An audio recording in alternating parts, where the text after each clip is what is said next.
Hello guys, welcome to my channel. मेरा नाम है शुभी और मैं स्टार्ट कर रही हूँ आज से बिजनेस स्टडीज की सीरीज फॉर क्लास 12th। इसमें पहला चैप्टर होगा हमारा nature and significance of management. So आज से हम पढ़ने वाले हैं nature and significance of management के फर्स्ट टॉपिक से, जो कि है व्हाट इज मैनेजमेंट। मैनेजमेंट क्या है?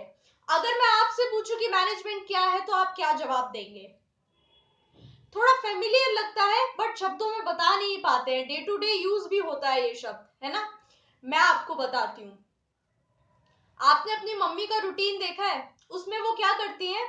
पहले आपको लंच प्रिपेयर करके देती हैं सुबह सुबह, फिर पापा के लिए लंच प्रिपेयर करती हैं क्योंकि उन्हें ऑफिस जाना होता है, आपको स्कूल जाना होता है।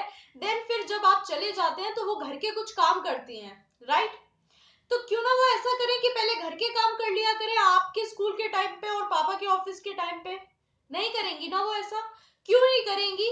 क्योंकि उनको पता है कि कब क्या चीज कैसे करनी है। इसे कहा जाता है मैनेजमेंट, राइट। कब क्या चीज कैसे करनी है। कई बार आपको एग्जाम्पल दिया जाता है कि बेटा चीजें मैनेज करके चलो, पढ़ाई मैनेज करो, साथ में खेल मैनेज करो, तभी आगे बढ़ पाओगे। सिर्फ एक चीज से काम नहीं बनेगा, है ना। तो इसे कहा जाता है मैनेजमेंट। ये तो हमने समझ लिया कि मैनेजमेंट क्या होता है।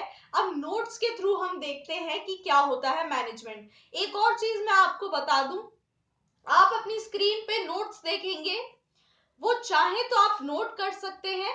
अगर आपको पसंद आते हैं तो आप किसी और टीचर के नोट्स भी रेफर कर सकते हैं, ठीक है।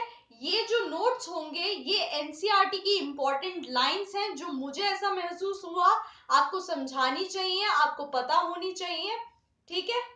तो इस वजह से अब बात करते हैं नोट्स में।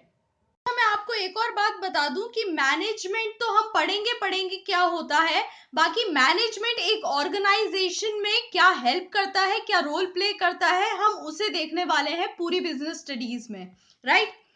तो बात करते हैं नोट्स की। मैनेजमेंट, ये पैराग्राफ क्या कह रहा है कि देखो, लोग जो ऑर्गेनाइजेशन में जो होते हैं वो अलग अलग टास्क परफॉर्म करते हैं। जैसे मैं आपको एग्जांपल दूं, प्रोडक्शन मैनेजर प्रोडक्शन देखता है, परचेज मैनेजर रॉ मटेरियल की परचेजेस देखता है, एचआर मैनेजर ह्यूमन रिसोर्स से रिलेटेड चीजें देखता है ना। तो अलग अलग काम कर रहे हैं ये लोग, लेकिन एक ऑर्गेनाइजेशन का गोल है जो अचीव करना है ना। सबका ऑब्जेक्टिव वही है। तो मैनेजमेंट क्या करता है? उनके एफर्ट्स को गाइड करता है, उनको कंबाइन करता है, जो वो मेहनत कर रहे हैं अपने टास्क के प्रति उनको कंबाइन करता है ताकि जो गोल है वो अचीव हो पाए, राइट। अगले पैराग्राफ की बात करते हैं, क्या कहता है। मैनेजमेंट की डेफिनेशन है इसमें, इजी और सिंपल। मैनेजमेंट एक प्रोसेस है of getting things done with the aim of achieving goals effectively और efficiently। मैनेजमेंट एक प्रोसेस है चीजें करने का।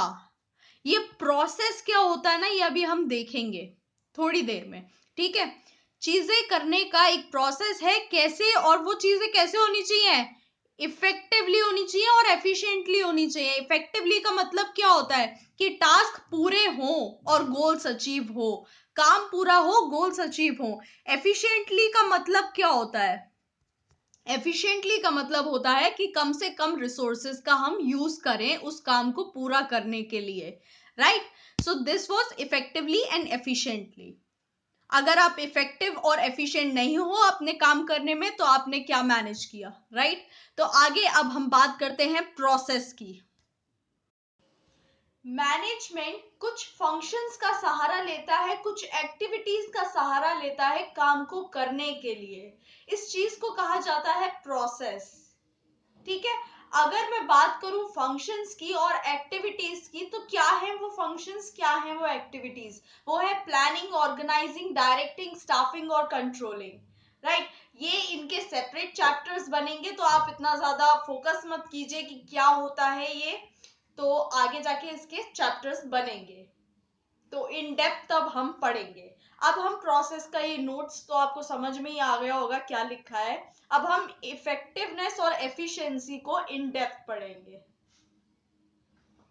बीइंग इफेक्टिव मतलब finishing the given task. Effectiveness management में कब आती है? जब आप टास्क सही से करते हैं, उसे पूरा करते हैं और उस टास्क और एक्टिविटी के थ्रू आप अपना गोल अचीव कर पाते हैं। यही लिखा है इस पैराग्राफ में, राइट? और ये क्या करता है? हमेशा एंड रिजल्ट पे फोकस करता है।